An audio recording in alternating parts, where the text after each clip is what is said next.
Salve, salve família! Mais uma vez aqui uma análise do Campeonato Brasileiro, a rodada 6, certo? É, Hoje vamos analisar 9 jogos, jogos do sábado e do domingo. Não vamos analisar o jogo do Grêmio e Chapecoense porque não aconteceu. Estamos gravando esse vídeo logo após os jogos do Cruzeiro e Vasco e Bragantino e São Paulo. Infelizmente não vamos analisar o jogo do Grêmio e Chapecoense. E aí, Bessa, tudo em paz? Tudo em paz, bom dia, boa tarde, boa noite a todo mundo. Então, mais uma análise firme aí, com boas ou péssimas opiniões. Vamos lá. Sempre. Começando com Sport Clube Vitória e Atlético Mineiro, 2-0 Vitória.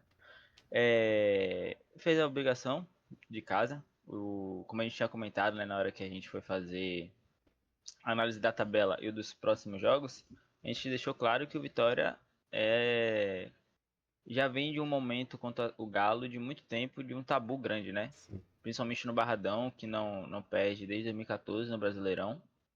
E tinha que se manter esse tabu, muito também pelos resultados anteriores. E a torcida não aceitaria nada diferente do que a Vitória. Um jogo que o Vitória começa sendo pressionado pelo Galo, mas no fim consegue sair por cima e sair com a vitória. É um jogo, vamos dizer assim, do início, né, da parte do Vitória, bem ruim, né? Não conseguiram entrar no mesmo ritmo do Atlético Mineiro, mas ao longo do jogo foi desenvolvendo e é tanto que deu resultado, né? 2-0. E você vê como ali no os passes no terço final, o Galo chegou muito no último terço, mas sem a eficiência que se espera da equipe qualificada como o Galo. O Vitória sofreu muito com o Renier jogando de falso 9, principalmente no primeiro tempo, bola na profundidade entre Camutanga e Nathan Mendes. Kaique Gonçalves não fez uma boa partida, Sim. levou muita bola, não conseguiu fazer a cobertura para Nathan Mendes, então deixava a profundidade sem marcação, não acompanhava quem vinha por dentro. Vitor Hugo também flutuou muito nesse entre linhas durante o primeiro tempo. E isso é consertado quando Edenilson, menino da base, entra e consegue fazer um jogo seguro. É algo que eu cobro, a torcida cobra, né? Eu como torcedor aqui, que a base deve ser sim, vista com bons olhos e com todo respeito ao atleta Kaique Gonçalves, que não vem vindo bem numa sequência de jogos, Edenilson tem que ser colocado cada vez mais em teste. Acho que não é nem mais em teste, ele já foi testado muito e é colocado para jogar mesmo e ele pode entregar, a gente sabe disso. Com E é certeza. isso, comentando antes de dar a palavra para você, comentando alguns jogadores por cima, Marinho entrou, fez uma partida ruim, errou duas jogadas, sentiu, saiu, a torcida eu tava no Bardão, né? A torcida Miguel, tá dando Miguel, errou nos lances e já pediu para sair. Tem males que vem pro pior, né? Eric entrou e fez uma boa partida, não só pelo Sim. gol, entrou bem, errou um pouco também, em alguns momentos, mas no geral fez uma excelente partida. E, enfim, comentando só mais um pouquinho sobre o Marinho, ele eu ainda não sei o grau, né, da lesão que ele teve. Disse que ele teve um desconforto na coxa. Provavelmente só vai ser as mídias, né? Independente do Vitória, vão começar a divulgar a partir de amanhã, né? Segunda-feira. Enfim, veremos. Com certeza. E queria também trazer outro destaque, né, além de Eric, o destaque de Emmanuel Martinez, que eu Sim, achei que ele, pô, anulou o meio campo do Atlético Mineiro. Muito bom jogador, por sinal. E é tanto que isso reflete, né, no mapa de ataque. O Atlético Mineiro não consegue jogar por dentro. E como o Zé falou, a questão de jogar para cima de Nathan Mendes e Kaique, já que Kaique não estava conseguindo acompanhar. E aí é tanto que deu essa profundidade pro lado esquerdo. E pelo lado do Vitória, o lado direito que Eric entrou, conseguiu fazer umas boas jogadas, né? E o lado esquerdo, com boa profundidade de Ramon acompanhando o bom ataque do Vitória. sim. É, Como o mapa de ataque mostra, o campo, né? O que a gente vê em campo, se muitas das vezes é mostrado nas estatísticas, nem sempre, óbvio. E Bessa apontou muito bem a partida de Manuel Martinez. Excelente. Ele entregou muita força física, que não é a principal característica dele. E mesmo assim, teve um fome de uma intensidade em tanto no último jogo. Junto com o Baralhas também, Sim, partidaça. Mas partidaço. isso é o que a gente espera de Gabriel Baralhas. O jogo de ontem, por parte do Vitória, você podia escolher. Tinha várias opções pra você colocar como destaque do jogo. A gente escolheu o Ramon por razões óbvias. Também fez uma partidaça, anulou o lado direito do Galo quando foi com o Preciado. Quando o Scarpa estava caindo mais pelo lado direito, o Galo não conseguia criar nada. Sim. Ramon, 14 duelos, 9 ganhos, 7 desarmes, 6 ganhos, 16 passes de 22 tentados, enfim, um passe decisivo. Uma partida monstruosa de Ramon, não sofreu, não entregou em nenhum momento um desconforto para a torcida, uma desconfiança. Nathan Mendes, por outro lado, no primeiro tempo foi mal. Com a bola no pé, Nathan Mendes, ele tem uma deficiência. No Sim. segundo tempo ele melhora. E Ramon, que também tem uma deficiência com a bola no pé, nesses últimos 3 jogos e ontem fez uma partida que não dá para deixar passar em branco. E Jair Ventura, perfeito na leitura de jogo dele, ganhou muito jogo a partir das mudanças também, com a entrada de Renzo Lopes, que dá a casquinha, que consegue ganhar a primeira Sim. bola. Por característica, ele tem isso, né, dentro do jogo dele, algo que Jair Ventura não consegue extrair com Kais em campo. Esse tipo do primeiro duelo, né, de um chutão, que é algo que Jair Ventura prega no jogo dele. E Renzo consegue a casquinha, Eric dá aquele passe meio inventado de bicicleta, Baralhas corre até o fim, toca para Eric, ele faz um golaço, o Lopes entrou bem. Sim. Anderson Pato, torcedor do Vitória, uma história incrível, quem puder depois olhar, procurar, vale a pena. Um cara que era torcedor, jogava na Várzea, jogou em Intermunicipal aqui na Várzea aqui em Salvador, em Simões, ele jogou pelo time de Simões Filhos, é bastante conhecido. Entrou bem na partida, teve oportunidades. E, enfim, Jair Ventura excelente, não tenho o que criticar. E basicamente é isso. O Galo não foi eficiente como foi no jogo contra o Inter e acabou perdendo com justiça. O Vitória poderia ter feito mais Sim. se tivesse um pouco mais de qualidade. E é isso aí. Com certeza. Esse jogo foi bem a cara do Vitória, né? Bem, bem a cara do Vitória. Vamos lá. Próximo jogo, Botafogo 0, Flamengo 3 no Newton Santos. A gente que tinha dito que esperávamos empate, né? O resultado. Óbvio, quando a gente coloca análise, a gente vai palpitar sobre os jogos, a gente vai pelo palpite pensando no nível do elenco, né? Em contextos normais, o Flamengo tem mais elenco, então ganharia. Porém, existem outros contextos que agregam um time, né? Um jogo, uma partida de futebol. O Botafogo vinha com a pressão. Eu sei que isso é um contexto ruim dentro do futebol, a pressão é um pouco alta. Porém, estaria dentro de casa, Sim. teria que mostrar serviço. Então, a vontade do Botafogo teria que ser superior do Flamengo. Não foi o caso. O Botafogo entrou apagado, entrou uma escalação que eu não entendi por parte de Anselmi, com essa trinca de volante.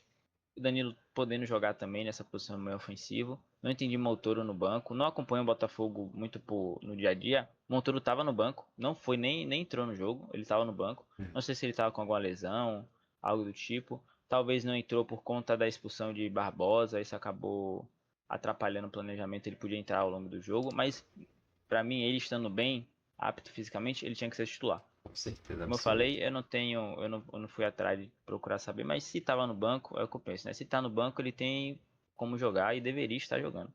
Um cara como ele não pode estar fora. Mas não foi por conta disso que o Botafogo perdeu. O Botafogo perdeu por si mesmo e não tem muito o que dizer em relação ao Botafogo. O Flamengo é uma partida boa, aproveitando muito bem a sua qualidade individual e coletivo que está se encaixando com o Leonardo Jardim.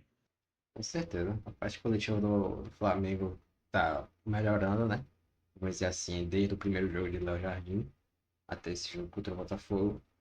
Eu senti que o Léo Jardim utiliza muito bem, né, as pontas com Cascal e Samuel Lino, principalmente Samuel Lino, que com o Felipe Luiz ele não estava conseguindo mostrar seu jogo. Sim, E agora ele foi craque do jogo, esse jogo contra o realmente. Botafogo, Sim. abusando muito, pô, de 14 duelos, ganhou 11, tá ligado?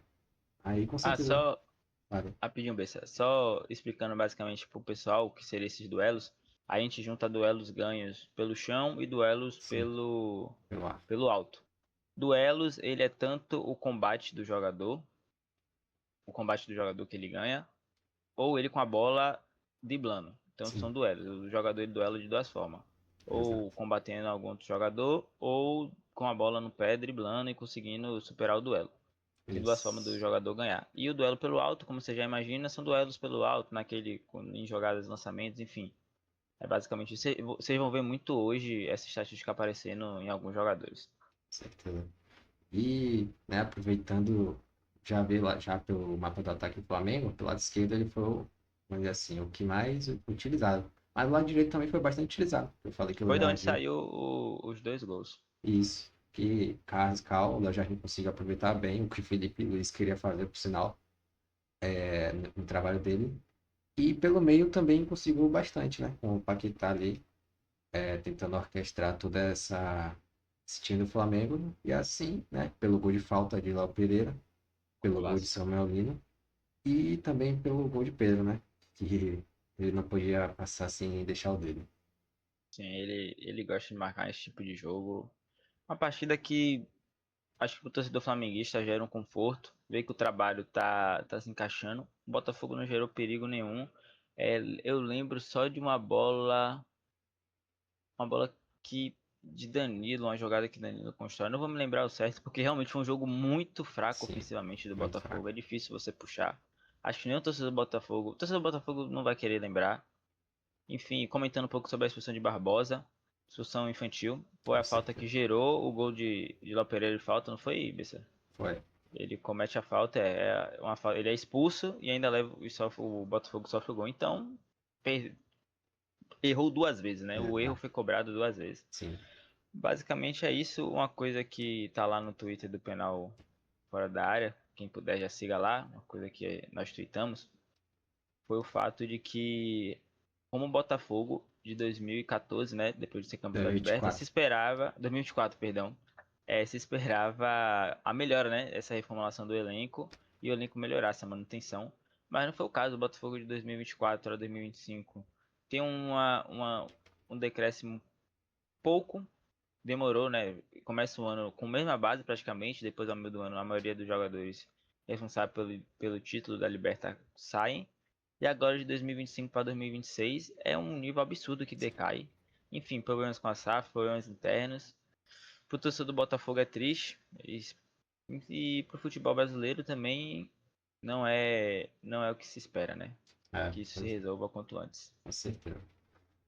Partindo para o nosso próximo jogo. Bom Fluminense jogo, 3, Atlético Paranaense bom jogo, bom jogo. 2. Mais uma vez, o Flu sendo um time chato em casa. Sim, Zubendia com, puxar aqui ó, certinho, acho que é 12 vitórias. tá nessa Desde que pegada. estreou, acho que 2 vitórias como mandante. Aqui, ó. É, desde que chegou, que o Dominion chegou, são 13 jogos no Maracanã pelo Brasileirão, 12 vitórias e apenas uma derrota. Isso. Contando o Brasileirão de 2025, ou seja, é absurdo que o Fluminense joga dentro de casa, no Maracanã. Como o time do Fluminense vem jogando com o Zubendia, eles começam o jogo sofrendo um gol de Mendonça, uma jogada bem trabalhada do Cap, mas não demora muito tempo para virar o jogo. Tem a expulsão de Zapelli, uma expulsão infantil, enfim, justa, não tenho que seguir, não tenho que argumentar. O Fluminense pressiona, tenta ampliar o placar, não consegue, esbarra porque aqui trazendo também um ponto positivo do Cap. O Cap fez uma boa partida. Antes da expulsão vinha fazendo uma boa Com partida, certeza. provavelmente conseguiria levar o jogo a ser mais difícil para o Fluminense. Conseguiu levar o jogo para o Fluminense, foi muito É, difícil, ainda com a menos. O Cap empata em 2-2, né, com o Luiz Gustavo, sofre o gol, um golaço de Arana. O ixi, Fluminense, acho demais. que a maior diferença do Fluminense dos últimos anos, o Fluminense dos últimos anos vem tendo bons coletivos, isso é fato, mas tinha problemas em relação ao individual de jogadores. Sim, Jogadores que em algum momento eram limitados, né? São limitados tecnicamente, ou não tinha, o titular era bom e a reposição não vinha no mesmo nível. E hoje o Fluminense está se reforçando bem, acho que fez o melhor mercado do Brasil nesse ano. sim. É uma janela sem retoques e parece que se manter a mesma linha vai continuar na mesma pegada, fazendo contratações pontuais e mantendo o mesmo nível do elenco, a competitividade lá em cima, o sarrafo lá em cima, porque se quer o título, precisa ter isso no Brasil hoje cada vez mais. Enfim, em resumo, Savarino boa partida, tendo uma Demais. boa Demais. entrosamento com o Lúcio Acosta e mais uma vez, né? Mais uma vez eu nem precisei mudar a foto dele, nem mudamos a foto com a mesma. O destaque do jogo, melhor ainda do que foi no meio da semana. Craque, craque, craque de bola. Nem precisou dar um gol, nem precisou fazer assistência. Ele. Tudo que acontece com o Fluminense passa pelos pés dele. Quase faz um golaço, enfim. Dispensa comentários. Esse jogo, apesar do bom jogo assim, vamos dizer assim, criatividade do Cap, não foi tão efetivo na criação de chances claras, né? Por exemplo, ali, Sim. finalizações, chutes. O Fluminense, 24, 10 no gol, enquanto o Cap apenas 4 e 2 no gol, que foram os dois gols, né? Por sinal. E foi mais um jogo de quem bate e quem apanha, porém, apesar de Sim. tudo, o Cap ele conseguiu buscar dentro as suas limitações, né? Com a expulsão de Zapelli, que por sinal vinha fazendo um bom jogo antes da expulsão. Sim. Deu assistência. Ele deu assistência e tudo com a falha de Freitas. Mas acho que o Atlético Paranaense tem tudo a evoluir, com certeza. Fora o Fluminense, que já está um ponto fora da curva e está conseguindo destacar muito bem seu coletivo e seu individual de cada jogador, né? Tá chegando aí com o Lúcio Costa, Savarino e muito mais. Guilherme Arana, enfim, jogadores que têm uma boa rodagem no Campeonato Brasileiro e mundo afora. Sim, Realmente o trabalho do Vendia é muito interessante. E ali só pontuando um pouquinho o mapa de ataque do Fluminense, antes da gente passar para o próximo jogo, é o fato do Fluminense jogar muito pelo lado esquerdo, principalmente nessa partida, é onde o Savarino joga, em sim. alguns momentos o Canóbio cai pelo aquele lado também. Lúcio Costa, pelo mapa de calor, você vê que ele tá lá e ele também tá lá à direita, ele tá em todo É, lugar do campo. E o Fluminense ele tem algo que é claro no dentro da partida dele. Martinelli sempre vai buscar essa bola no pé do zagueiro ou do lateral que está na base da jogada.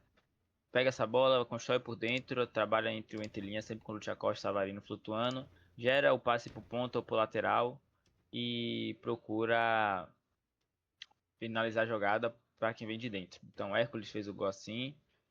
Enfim, tem a oportunidade de fazer outro. Lucha Costa também pôde finalizar jogadas assim. Enfim, é um time que tem dinâmicas claras de jogo e muito bem estruturado e vai manter o nível com toda certeza. com certeza absoluta. Próximo jogo, Internacional 0 no Beira-Rio, Bahia 1. É Joguinho. um jogo que o Inter, mais uma vez, vou tentar achar a palavra certa, mais uma vez, tenta de tudo, faz de tudo um pouco e não consegue entregar nada. Um Exato. jogo que já vou direto, não tem muita coisa para comentar aqui em relação à escalação. O fato de Bernabé ter jogado mais avançado, Sim. volta lá, o fato de Bernabé ter jogado mais avançado na ponta, nessa dobradinha com os laterais. Deu alguma um respiro, né? A gente fala, pô, acho que vai funcionar, porque o Benabé teve duas chances de gol Foi no início do jogo, logo no início inclusive. do jogo, logo no início do jogo, mas não finalizou bem as jogadas, como todos os jogadores do Inter, todos os jogadores do Inter, sem exceção, têm dificuldade de finalizar a jogada, seja em jogada pressionada, que é o comum, né? Você tá pressionado, você vai ter dificuldade. Só Sim. os craques finalizam jogadas sob pressão, ou jogadas que são limpas, que, enfim, é uma limitação técnica de jogadores que não são tão ruins tecnicamente, né? A gente não esperava isso, mas que o coletivo está afetando, acho que o ambiente deve estar afetando, enfim. Só quem está lá dentro vai saber dizer. Agora pode, partindo para as estatísticas, você vê como o Bahia não precisou de muito, só deu É, um chute no gol. Não é algo comum para o Bahia, mas foi o que o Bahia precisou e percebeu que ia ser o bastante. O Bahia começou o jogo igualado com o Inter começa melhor, mas o Bahia não deixa de propor o jogo e tentar fazer o que a gente já conhece do time de Ceni. E tem uma jogada individual de Eric muito bem trabalhada, né? Que sim. ele sai por dentro, dribla a zaga do Inter dormindo, toca para trás, Ronaldo não consegue cortar um lance patético, sobra no pé de Luiz José e ele não perdoa. O Bahia sabia que não tinha o que esperar do Inter, porque o Inter, como eu coloquei aqui numa anotação que eu fiz, é que o Inter conseguia ter volume, né, já naquele momento da partida, até depois do gol, mas era impressionante como o Inter erra no último passe. Sim. O Inter erra muito no último passe, na última decisão. Enfim, e outra coisa que eu botei aqui pontuado foi quem assiste o jogo, né, quem tá assistindo o jogo, nem se anima com o que o Inter vinha criando, porque É, sabia que ia ser terminado da pior forma. Você podia ver o Inter construindo jogadas rápidas, bola em profundidade, atacando as costas da defesa, que o Bahia deixa muito esse espaço. Mas todo mundo, acho que o torcedor do Beira-Rio então já sabia que não ia sair de nada. Acho que a pior coisa do mundo pro torcedor, pra quem gosta de futebol, não tá sendo para nenhum dos times, já é ruim você assistir um jogo sabendo que aquele time não vai estar em É, nada. Tá ali exato. criando, criando e não vai fazer nada. Não vai fazer um gol, não vai fazer uma jogada que você vai falar, ou o goleiro vai fazer uma defesaça. Tanto que 14 chutes, 2 no gol. Patético. É patético, essa que é a realidade. Patético. E você sabia que o Inter não ia fazer nada. Construía, era, lá vem o Inter de novo. O Bahia, sabendo disso, não tem por que se desgastar fisicamente contra um time é, que não vai te gerar perigo. Deixou a bola pro Inter e o Inter se batendo, se batendo, se batendo. Em alguns momentos o Bahia, nas bolas paradas, o Bahia teve dificuldade, tem que ser dito. Mas que o Inter não conseguiu finalizar de fato algumas das bolas paradas. Sempre era aquela famosa, né? Maluquice. É, Você podia acontecer qualquer coisa, mas nunca a favor do Inter. com certeza. É, o lado do Inter realmente, vamos dizer assim, a falta de qualidade na finalização peca muito. Tanto que as únicas duas chances do gol foi as que realmente foi as duas chances claras de gol, né? Uma com a Sim. Alejandro e a outra eu não me recordo. E, e da parte do Bahia, eles exploraram bastante o lado direito, né? Que o lado que não tava com a dobra, né? De Bernabé e Matheus Bahia. Sim.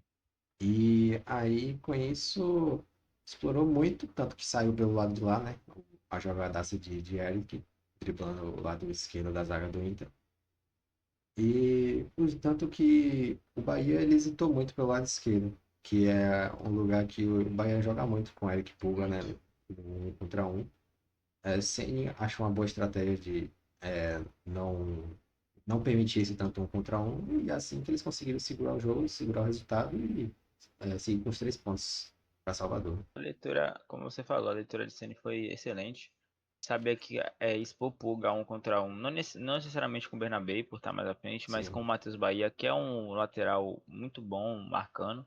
Podia gerar um desarme e Juba, que constrói muito por dentro, podia levar nas costas de Bernabé, que é muito. Juba não, perdão. Acevedo improvisado. É, podia levar, acabar sofrendo na jogada, enfim. Basicamente é isso. A tônica do jogo foi essa. Azevedo, improvisado, fez mais uma boa partida como lateral direito.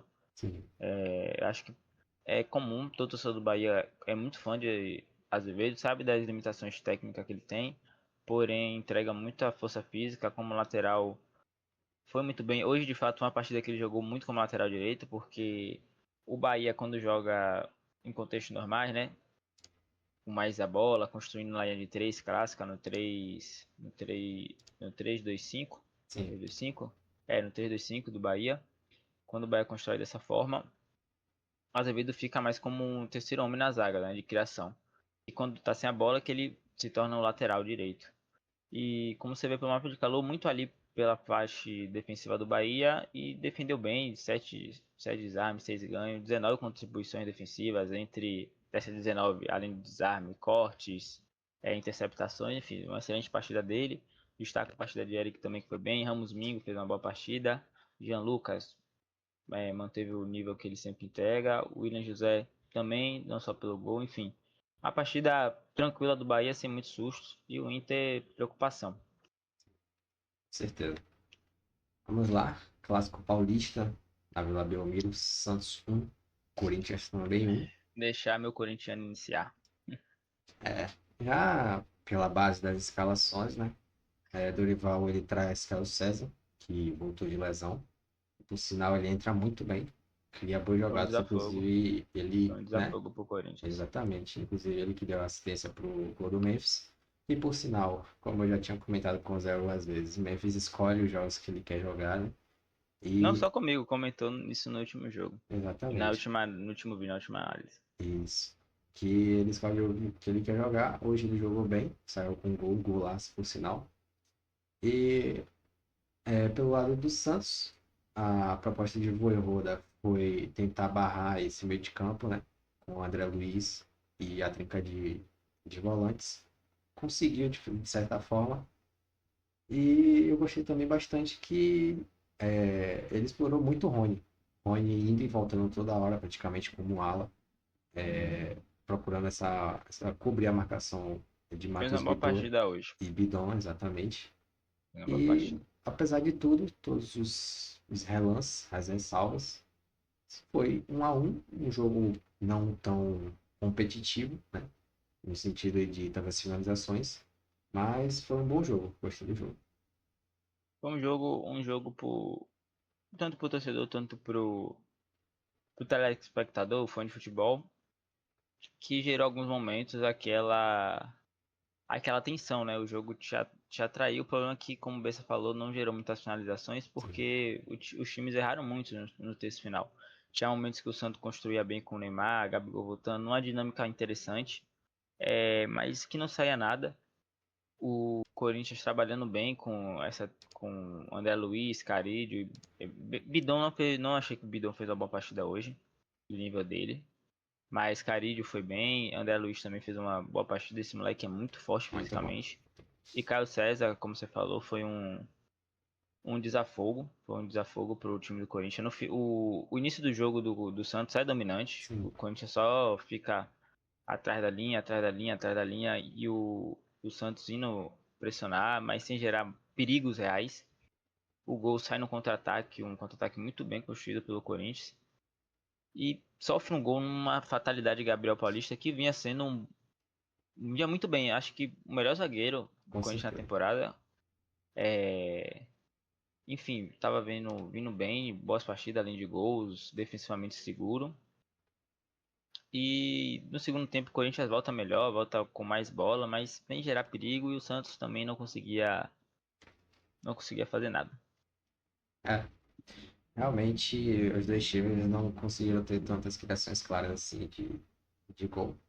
Tanto que a gente pode ver pelos mapas de ataque, né?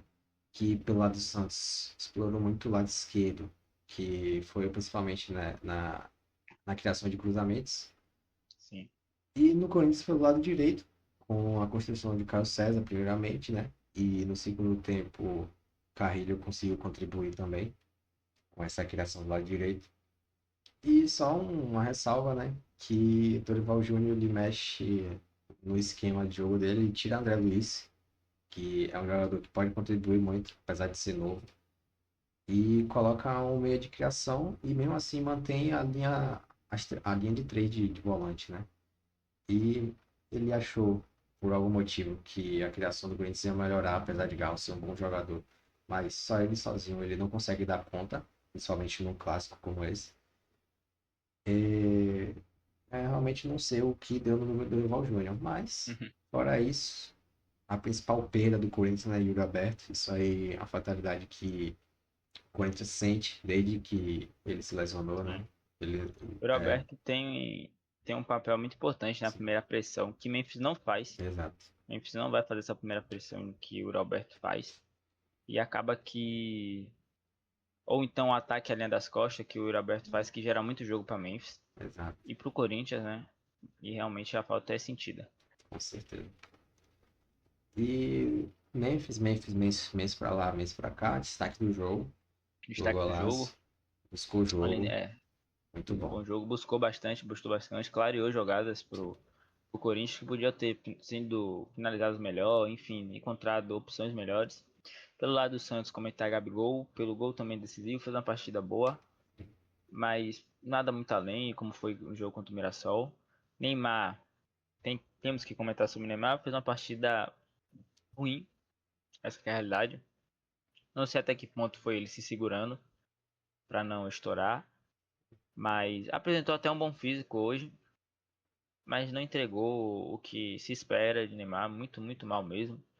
Achei muita gente comentando, né, que os papéis se perderam. Rony jogou bem e Sim, Neymar jogou. Não, Rony fez uma partida boa e Neymar fez uma partida de Rony, do que é normalmente. Realmente eu acho que é justo. Comentar aqui só rápido o lance da expulsão. Luan Pérez completamente, perdão pelo uso da palavra, cabaço. Uma falta. A do cartão, eu não me lembro do primeiro cartão amarelo, mas a do cartão vermelho, besta, já tinha levado amarelo em dois 3, 4 minutos minutos foi. antes, 2 minutos antes, já tinha levado o cartão amarelo, vai lá e faz outra falta besta, muito besta, que não precisava, e é expulso. Poderia ter complicado a vida do Santos, porque ainda tinha jogo, mais os acréscimos, mas como a tônica do jogo sempre foi a falta de criatividade de ambos times e a efetividade consequente, não aconteceu nada. É, exatamente. Jogo bem ruim, vamos dizer assim, de qualidade de finalização. a criação de jogada de gol. E vamos lá, próximo jogo. Curitiba 1, Remo 0. Remo 0. A gente, nossa projeção, imaginava um empate, mas pendendo pro lado do Curitiba por estar jogando dentro de casa e apoio da torcida incondicional, festa linda da equipe do Com Curitiba. certeza. A equipe do Coxa Branca fez por merecer. E a nossa projeção de empate acabou que em campo não foi uma projeção errada, porque depois do gol o Curitiba não faz mais questão da bola. Acho É, que entendendo que o Remo não tinha muito o que criar. Tanto que acho que só deu uma finalização no gol. Quando a gente passar para a estatística, a gente confere lá. É, foi 14 de uma. Volta lá na escalação só para eu comentar alguns pontos do Remo, porque nem tudo é ruim. Esse Marcelinho não conhecia, jogou na Chapecoense, fez uma boa partida, entrou no lugar de João Lucas, perdão, fez uma boa partida. Léo Pico vem se mostrando uma boa contratação. Se o Remo confirmar o rebaixamento, ele manter esse nível de Brasileirão, acredito que ele vai continuar por aqui. E Aleph Manga, que enfrentando o ex-clube, sendo bastante vaiado, porque foi onde ele teve a polêmica das apostas. das apostas, isso. E chegou a fazer um gol, mas está impedida. É o maior força ofensiva do Remo, é ele sempre é procurado, o Remo procura sempre entregar a bola a ele. Enfim, e Lucas Onier pelo lado do Curitiba, realmente esse moleque tem uma estrela gigante, tem tudo para dar certo. Com certeza. Aí o Curitiba ele trazendo o mesmo estilo praticamente da Série B do ano passado, né? Que é manter a força defensiva em alta e o que tiver no ataque de resultado é bom. 1-0 basta. E pelo lado do Remo, bom jogo. Eu acho que faltou mais de criatividade, né? Para conseguir ativar já já pelo lado direito, Aleph Manga pelo lado esquerdo, apesar de não ter feito um bom jogo. E um destaque bom do time do Remo é Marcelo Angel. Marcelo Angel, pô, Sim. duas defesas claríssimas que ele pegou. E uma que até então é do campeonato. Exatamente, que aquela cabeçada ali, sério, ali foi coisa de outro mundo. Foi. Defesaço. E passando mais a fundo aqui, nosso mapa de ataque é do Curitiba, que eu falei, que ele explorou pelo lado direito, com o Zé falou de Ronier, bom jogador, muito bom jogador, fez muito bom jogo. E pelo lado do Remo, foi o que eu falei, que tentou explorar pelo lado direito e pelo lado esquerdo, mas não conseguiu variar jogadas para tentar as chances de gol. Era, era sempre aquela roda a bola, Sim, volta, avança um pouco, corre 5, 6 metros do campo, aí pela lateral, volta a jogada, enfim. É um time que, como você falou, a partida do Remo, ela, eu sei, pro torcedor do Remo escutar isso, pode ser um pouco frustrante. Ela não é uma partida que entregou coisas ruins, só coisas ruins. O resultado em si foi horrível, mas o Remo durante o momento esboçou alguma sim, reação, mas esbarrou na limitação técnica, um pouco do físico, mais uma vez, eu sinto que o Remo sente muito o físico, a ver como que vai ser agora com o Léo Condé e com a equipe dele de preparação física, que é uma equipe boa de preparação física, no Vitória ele tinha uma coisa que o Vitória era bem, na época de Léo Condé era com o físico, tudo bem que os jogadores do Remo nem todos têm esse tipo de característica, mas vamos ver. E é isso, o Curitiba fez um jogo que, como manda, sem muito o que criticar ou deixar de pontuar o fato do Coritiba ser mais uma vez efetivo, 8 chutes, 4 no gol. Começou o jogo em cima, como tinha que começar, trazer a torcida pro jogo, fez o gol cedo e sabia que o Remo é limitado tecnicamente e deixou a bola com eles para eles se baterem com a bola e resolve aí que eu fico daqui. Fez uma partida segura defensivamente. O Remo deu alguns chutes dos outros com algumas jogadas, uma bola deu, mas nada que fosse o bastante, tanto que o jogo terminou 1-0. Destaque do jogo para J. Peixermon, que sim. fez uma partidaça. É, fez um golaço, fez uma assistência muito impressionante, Um cruzamento lance de roubada perfeito. de bola, né?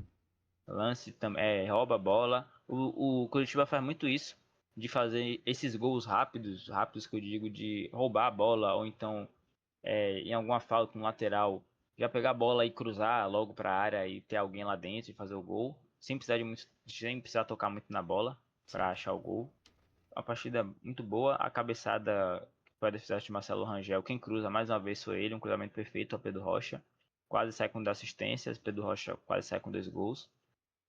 Mas Marcelo Rangel fez uma defesaça. Podia estar aqui como destaque do jogo, mas pelo fato do Curitiba ter saído vencedor, não dá para deixar ele pontuar, JP. Certeza. Próximo jogo, Palmeiras 1, Mirassol 0, na volta do Allianz Parque. Com um gramado melhor, né? Visualmente falando. E pelo que eu vi da bola correr, também senti. Um jogo, eu acho que é aquilo, né? Que todo mundo já espera de Abel Ferreira. Sim, Até que o Palmeiras inicia o jogo tocando mais a bola, fazendo algumas triangulações, mais dinâmicas por dentro.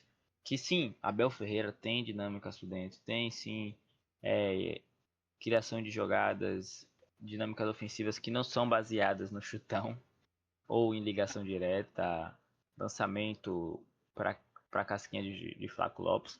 Tudo bem, tem. O, o Palmeiras procurou esse tipo de jogada. Acha o gol e depois do gol, golaço de Flaco Lopes. Depois do gol, simplesmente recua as linhas e deixa o Mirassol jogar. sim. O Mirassol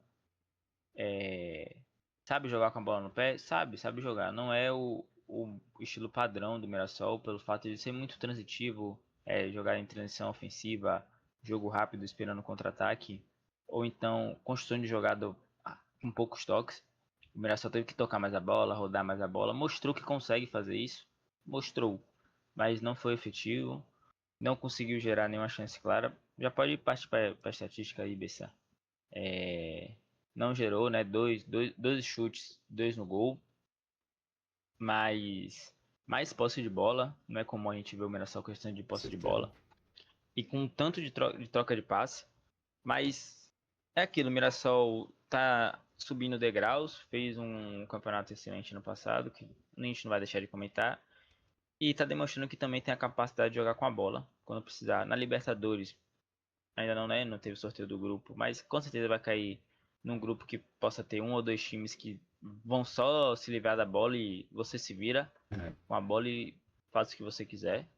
Então o Mirassol vai ter que jogar dessa forma, vai ter que, como foi com o Palmeiras. Teve um teste a fogo, o Palmeiras se defendeu muito bem, a verdade é essa. Eu anotei aqui algo que me chamou muita atenção, foi aqui, em relação ao Palmeiras, no início do jogo, que estava explorando muitas laterais, criando a maioria das jogadas por lá, tanto com os pontas, até os próprios volantes caindo pelos extremos do campo, enfim. Dinâmicas que foram interessantes ver do Palmeiras até antes do gol. Depois do gol, o Palmeiras não jogou muito mais na transição, com o Alan, como a gente colocou ali como destaque do jogo. Teve a oportunidade de ter tido melhor tomada de decisão e ampliado o placar, teve. Mas no geral fez uma boa partida, não à toa foi destaque do jogo. Poderia colocar Flaco. Pelo lado do Mirassol teve Aldo, o William zagueiro Machado, Aldo, José Aldo, William William Machado. Machado, que também fez uma boa partida, os dois. Sim, Enfim, aqui a anotação que eu coloquei foi o Palmeiras deixou o Mirassol com a bola, o Palmeiras deixou o Mirassol com a bola, que não conseguiu gerar nenhuma chance clara de gol, a realidade é essa, mas mostrou dinâmicas que tem, que pode. Acho que o fato da partida ofensiva do Mirassol ter sido um pouco pobre se dá muito pela partida defensiva do Palmeiras ter sido muito boa. com certeza. É, aproveitando aí que você falou do Palmeiras ter aproveitado bastante as laterais do campo, né? Com Arias e Alan. Tanto que o Igor Formiga não fez um bom jogo, né? Arias Não, não fez. conseguiu sair muito por cima dele, né? Tanto que teve uma chance de gol também, partindo de Arias para cima dele. E pelo lado de Reinaldo, eu acho que ele também não fez um bom jogo, apesar de o Mirassol ter procurado bastante ele para armar jogadas de ataque. Tanto que a gente vê pelo mapa de ataque. E Sim. pelo lado do Palmeiras, você já destacou muito, né? O Alan, tanto que foi o destaque do jogo. E pelo meio que eu achei interessante, né? Que Maurício, quando ele saiu, né? Que ele saiu para a entrada de Emiliano Martinez. Eu achei que Emiliano Sim, Martinez ele continuou dando uma profundidade muito boa, né? Com a transição entre o lado foi. direito e o lado esquerdo do Fez uma Palmeiras. boa partida também quando entrou o Emiliano Martins. Tem um lance que ele desarma e já sai construindo a jogada muito bem, e sai de um lance driblando e toca para Alan, e Alan sai em disparada, enfim, realmente. O Palmeiras não fez um jogo ruim, taticamente falando, e coletivamente não. Acho que o torcedor esperava um pouco mais, talvez mais algumas chances mais perigosas ou mais gols. poderia ter feito. Mas também o torcedor entende hoje que o Palmeiras enfrentou um time muito qualificado, que é o Mirassol. Com certeza. Partindo para o nosso penúltimo jogo, Cruzeiro 3, Vasco 3, no Mineirão. Jogaço, Um jogaço que gerou a demissão de Tite. por A sinal. gente não comentou isso no início do vídeo. Antes da gente iniciar a gravação, Tite tinha sido demitido já. E um pouquinho antes da gente iniciar a gravação, a gente estava fazendo as preparações, acabou o jogo do Vasco e Cruzeiro. o Cruzeiro. A gente falou, a gente vai ter que gravar o vídeo aqui de olho para ver que horas vão postar a demissão de Tite, porque Exato. era o esperado. Sim. Era algo esperado. Talvez eu gostaria de saber o que aconteceria se o Cruzeiro sai vitorioso. Sai vitorioso no 4-3, consegue depois de ter feito 3-3, virar do jogo. Eu acho que Tite seria demitido da mesma forma, porque nada mais justo. O Cruzeiro fez um jogo ruim, não a todo tempo do jogo, iniciou a partida bem. E o Cruzeiro iniciou a partida muito bem, fez o Sim. gol, não deixou o Vasco jogar, o Vasco não estava jogando. O Vasco começa a jogar ao fim do primeiro tempo, com algumas jogadas bem construídas, jogadas que podiam ter saído do gol já ali. E dá um intervalo, né? Eu esperava, né, que o Cruzeiro se consertasse, como que foi o final do jogo, e voltasse melhor. Não foi o caso, o Vasco melhorou mais ainda, voltou pressionando, não à toa, fez os 2 gols logo aos 50 do segundo tempo, depois mais outro, em questão de 2 minutos, e em questão de 7 minutos já tá o Vasco já tinha virado o jogo, Sim. com 2 gols de Carlão Barros. Em Exato. questão de 7 minutos, ele é expulso. Em 7 minutos, Carlão Barros conseguiu fazer 2 gols, virar a partida pro Vasco e ser expulso, uma Se expulsão expulso. totalmente infantil, Infantil. igual ao que ele foi com o Fluminense. Enfim, é um bom jogador, um atleta que tem muito potencial, qualidade com a bola no pé ele tem, marcando ele tem, porém tem que melhorar o seu psicológico. Com certeza. Então, o Barros eu acho ele bom jogador, apesar de todas as coisas. Porém, acho que em situação dessa agressividade dele, né? Vamos dizer assim. Que ele não consegue controlar muito bem, né? Por causa do psicológico. E pelo resto do time do Vasco, eu achei bom jogo, como você comentou, se não me engano, de Cuiabano comigo, né? Antes de começar a gravação. Tanto que foi uma assistência dele. Foi. E o que eu posso tirar de proveito desse time do Vasco é como o Renato Gaúcho, ele, pô, cobra da bola, entende muito da bola. Ele E fez bastante. as alterações que, pô, né, conseguiram Pontuais. virar o Muito jogo pontual. e conseguir pelo menos virar de novo, né, vamos dizer Empate. assim, por 3 a É, 2 ainda, apesar do empate. E, pô, cobra da bola demais. E do lado do Cruzeiro, achei que foi um bom jogo coletivo, no sentido de o time conseguir se entender dentro de campo, apesar das foi. poucas jogadas boas. E um bom destaque, assim, vamos dizer, que é a dupla de laterais, que é o William e Kaique. Kaique, que é o cara mais sólido, né, do Cruzeiro. Desde o ano passado ele vem com bons jogos. E o William, que é aquele jogador muito 880, que é ou ele vai muito ruim ou ele vai bem. E foi o caso de hoje. Ele fez um jogo muito bem, muito sólido, apesar do empate.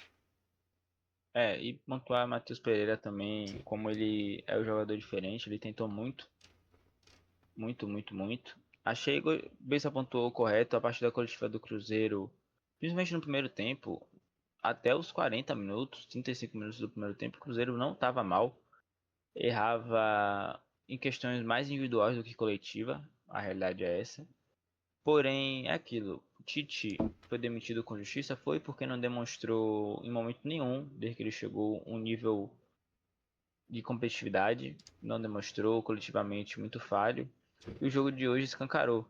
Não necessariamente todas as falhas coletivas, mas escancarou que no primeiro jogo que ele consegue entregar algo coletivo bom, não é o suficiente.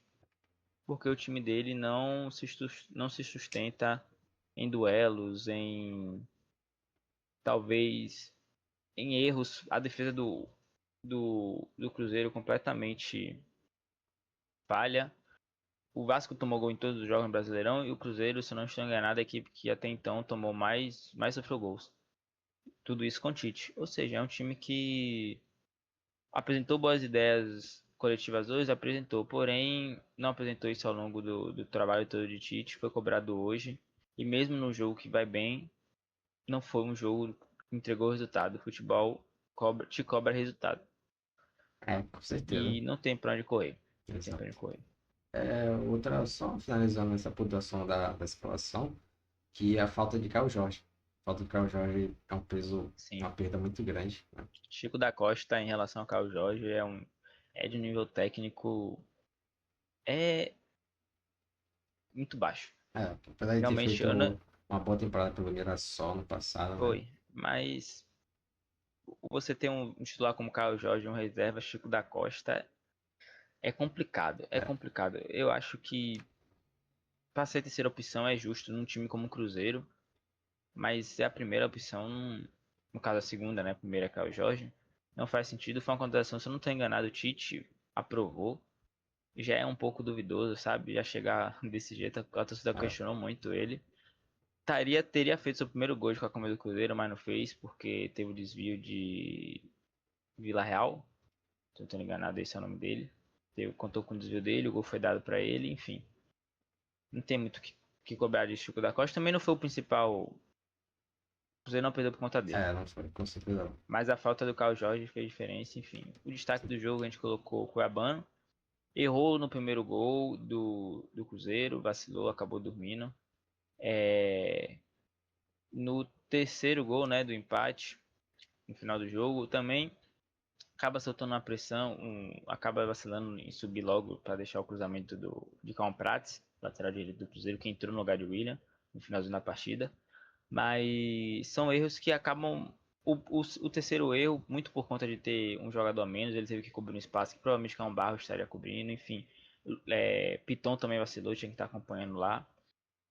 Mas ele que foi o principal responsável pelo Vasco ter melhorado na partida, porque começou a aparecer ofensivamente, ora como jogando muito como ala, mais avançado, tocando, fazendo boas triangulações.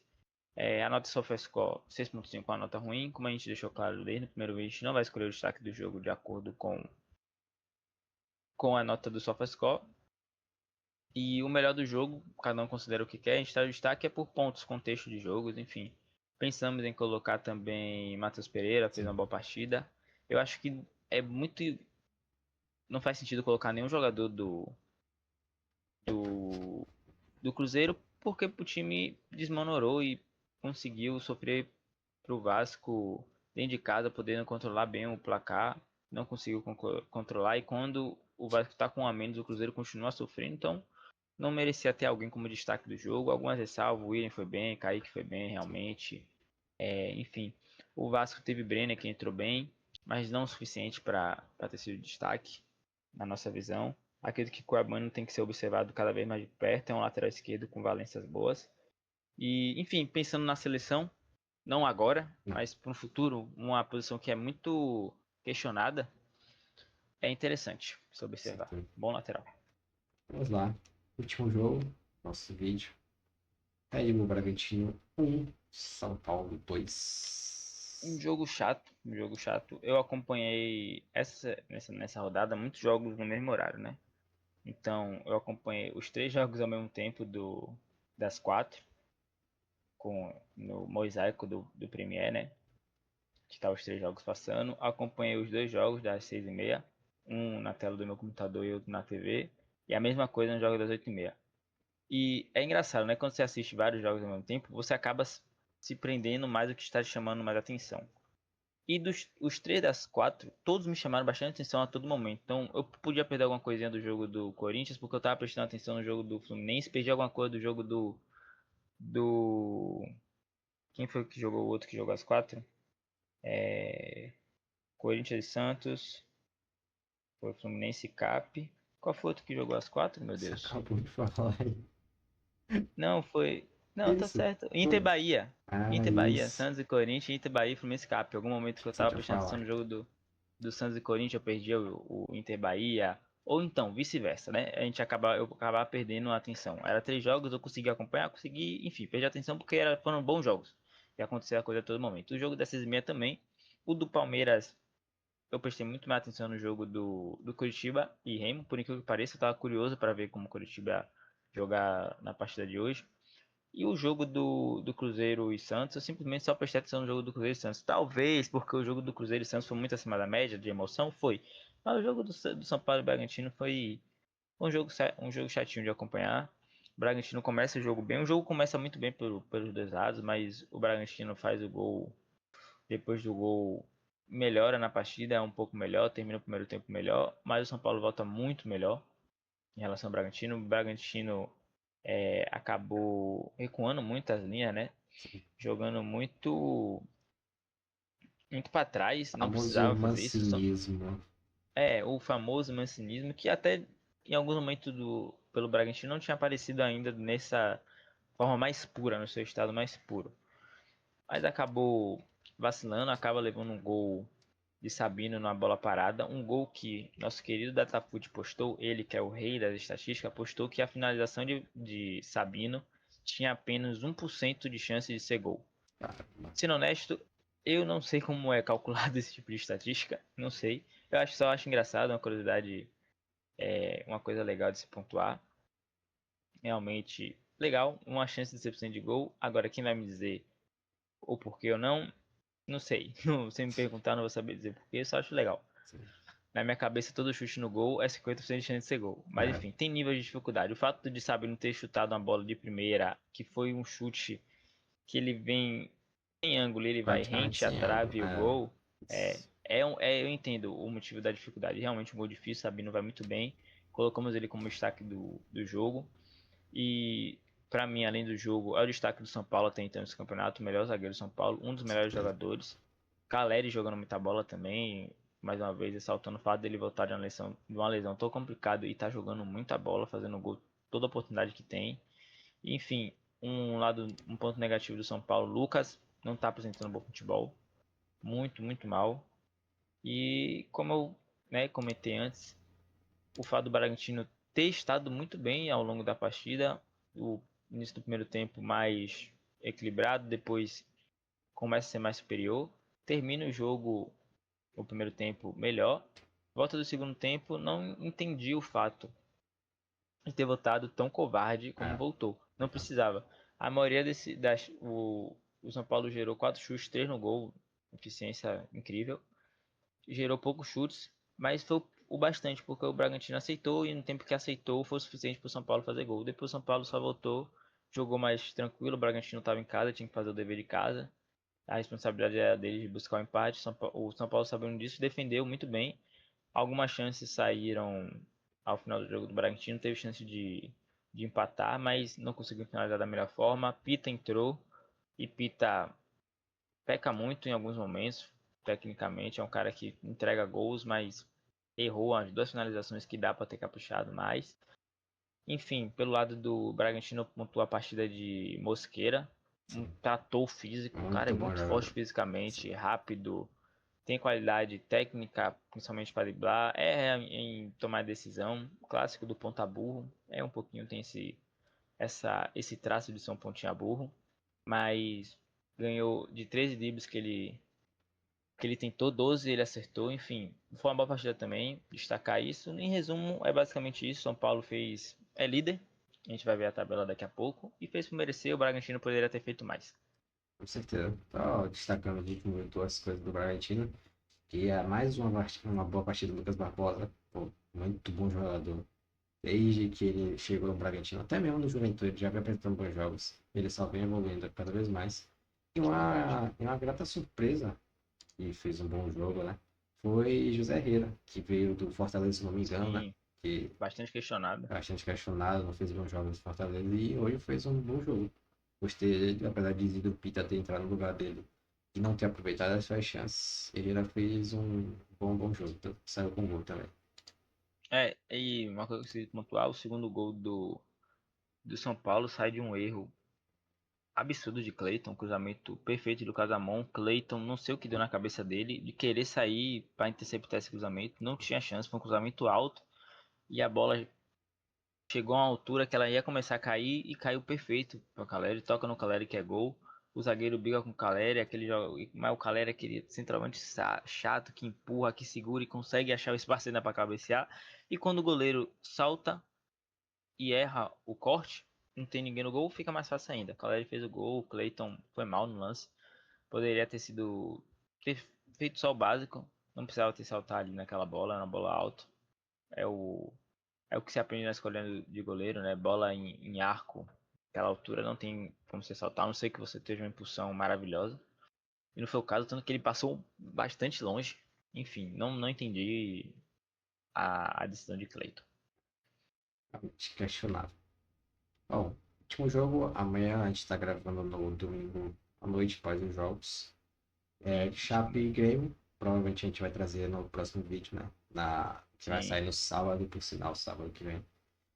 E é isso. junto com os jogos da semana. Da sétima rodada também.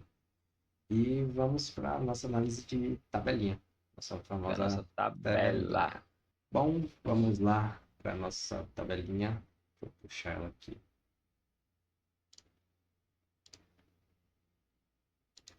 Pronto.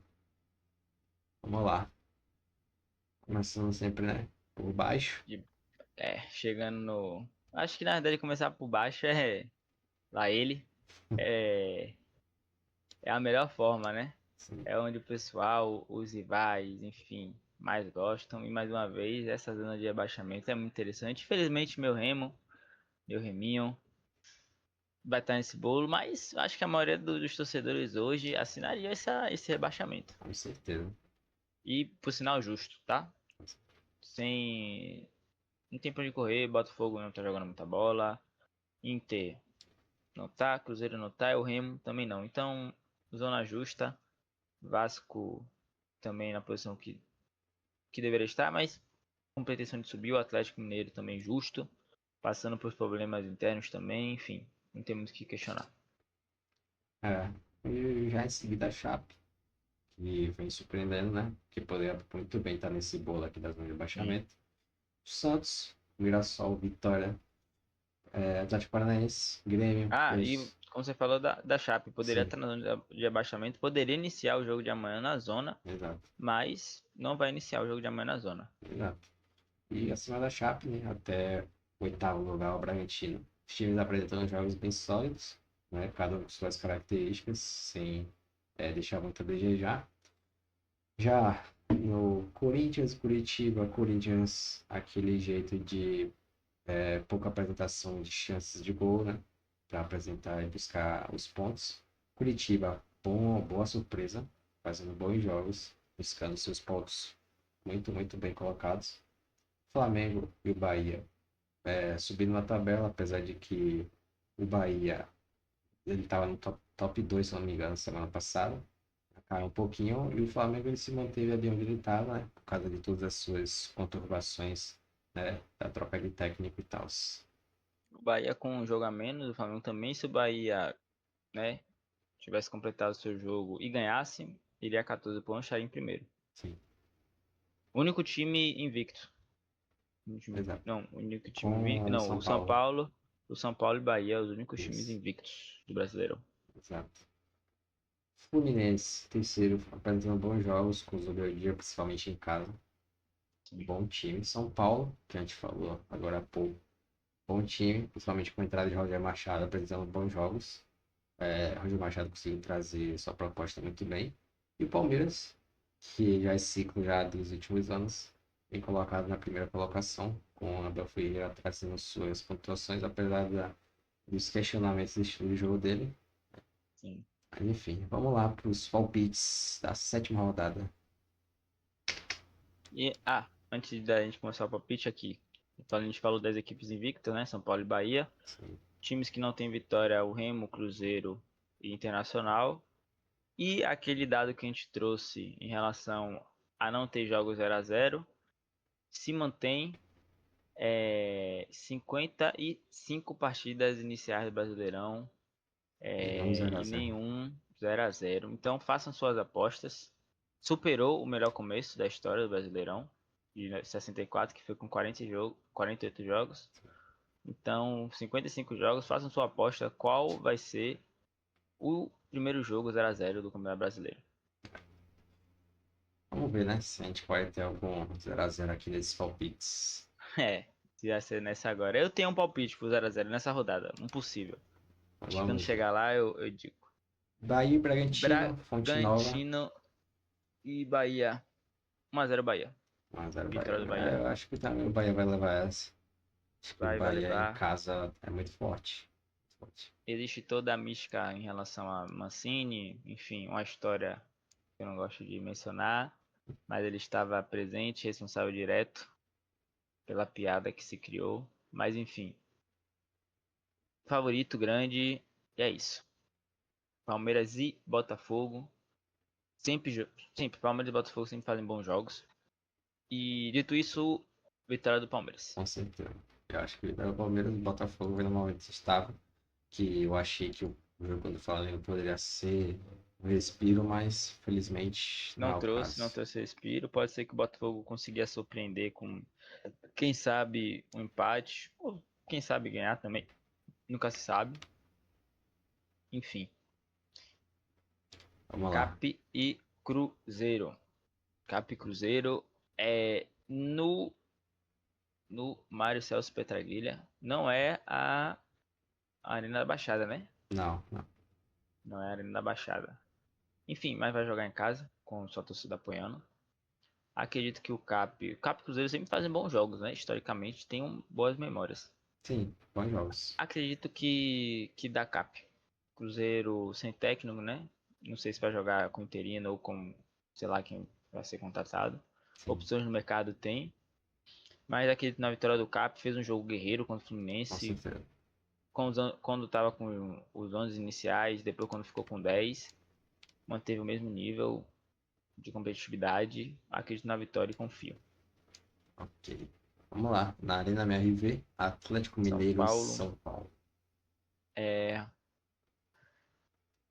Vitória do São Paulo. Também acho isso, pelo momento, né? São Pelo Paulo e o momento. Atlético Mineiro vem, vamos dizer assim, tentando se encontrar. Ainda não É, consigo se encontrar. com Barba, né? Esqueci agora o nome dele, eu vejo o pessoal chamando mais ele pelo apelido. Sim, Ex-técnico do Estudiantes La Plata, que foi bem na Argentina no passado. É um técnico com potencial, né? É, não até então não trouxe resultados, perdeu por Vitória. Não trouxe, né? Ganhou do Inter, mas em desempenho de jogo a torcida cobra mais, enfim, se espera mais desse time do Atlético. com certeza.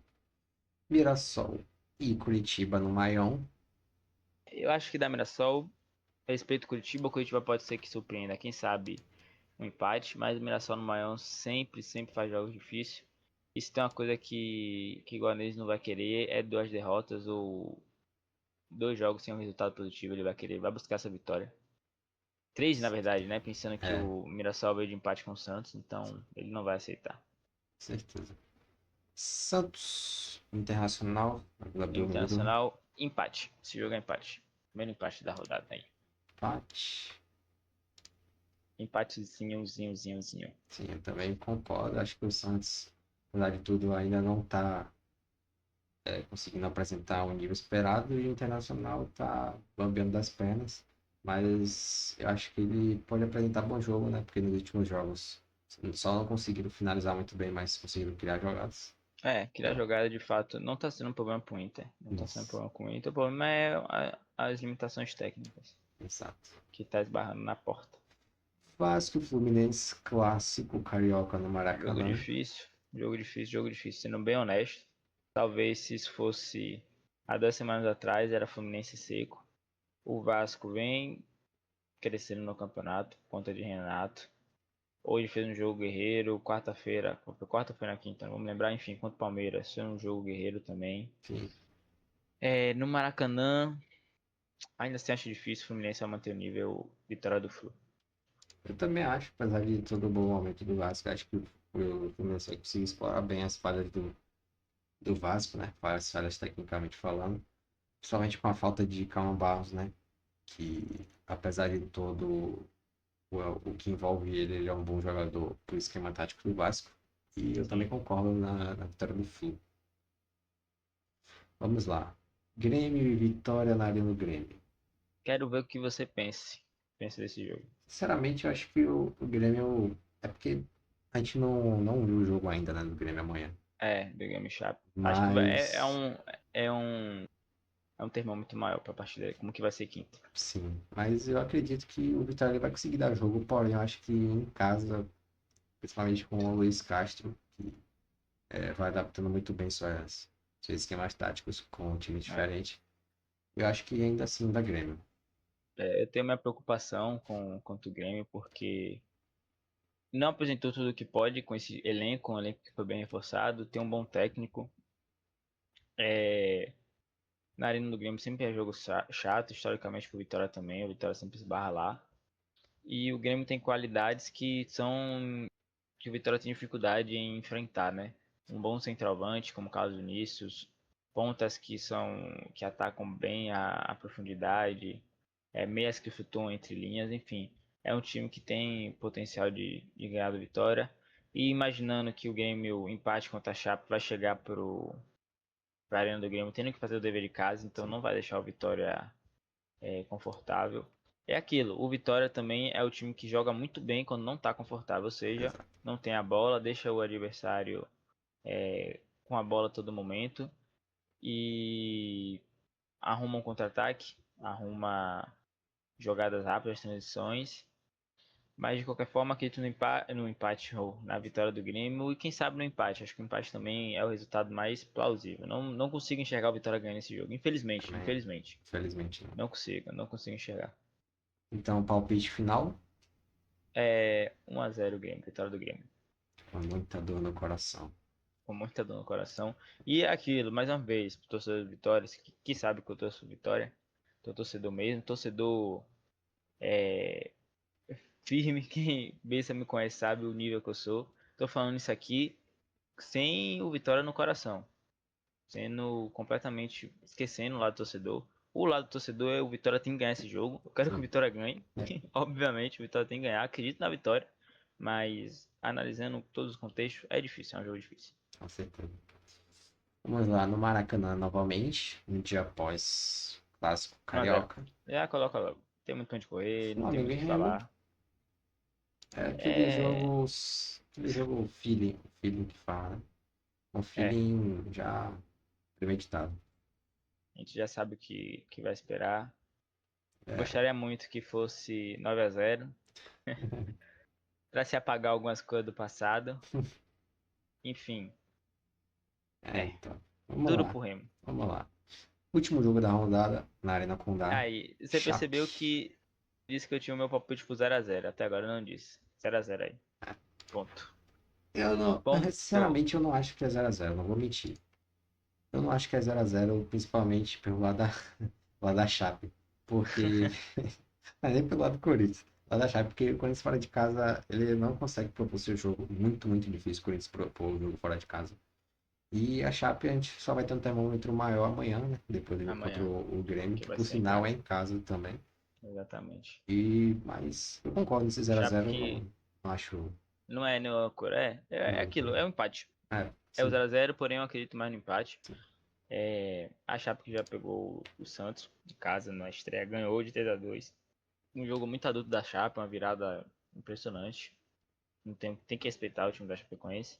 Como o Bessa falou, o Corinthians, historicamente fora de casa, não entrega proposta de jogo, não entrega um jogo bonito de ver. É um time um pouco frágil fora de casa. E por conta disso, é por isso que eu acredito que pode ser o primeiro 0 a 0 do campeonato. Com Espero que certeza. não. Espero que É, não. Espero que eu erre. E essa estatística, que é uma estatística legal, é uma estatística que mede muito como o nível do campeonato. Só por curiosidade, deixa eu puxar aqui. Antes eu tinha visto que a Premier League nessa rodada teve teve pelo menos um 3 0 0 a 0 É, 0 0x0. Não, teve 3 0 a 0. Eu não sei como terminou. É, deixa eu ver, confirmar aqui.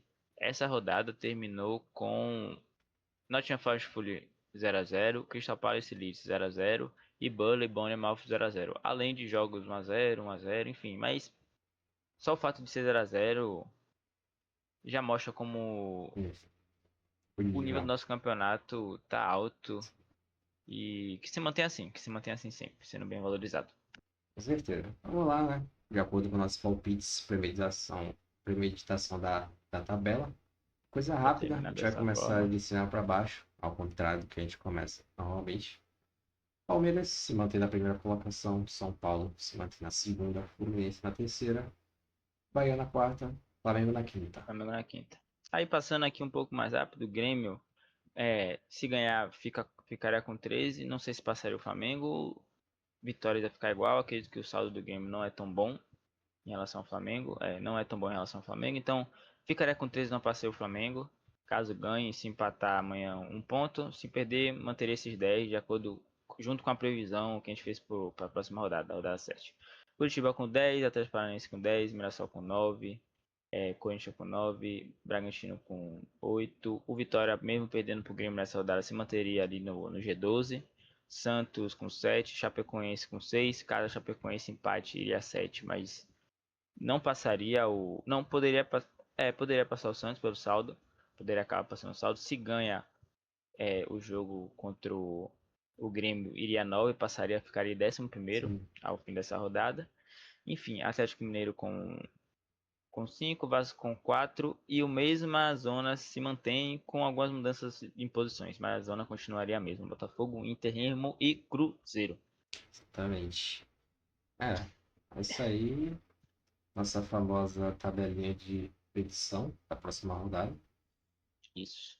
E com isso, E encerramos o vídeo de hoje, a análise, mais uma vez, mantendo firme. Acho que terminamos, né? Gravamos nossa primeira análise do sim, Brasileirão, isso. da Champions, e hoje nosso terceiro vídeo gravando. Acho que estamos divertindo, estamos desenvolvendo bem. É, Tá todo mundo gostando, todo mundo que eu digo, né? Quem assiste, comenta com a gente, gosta.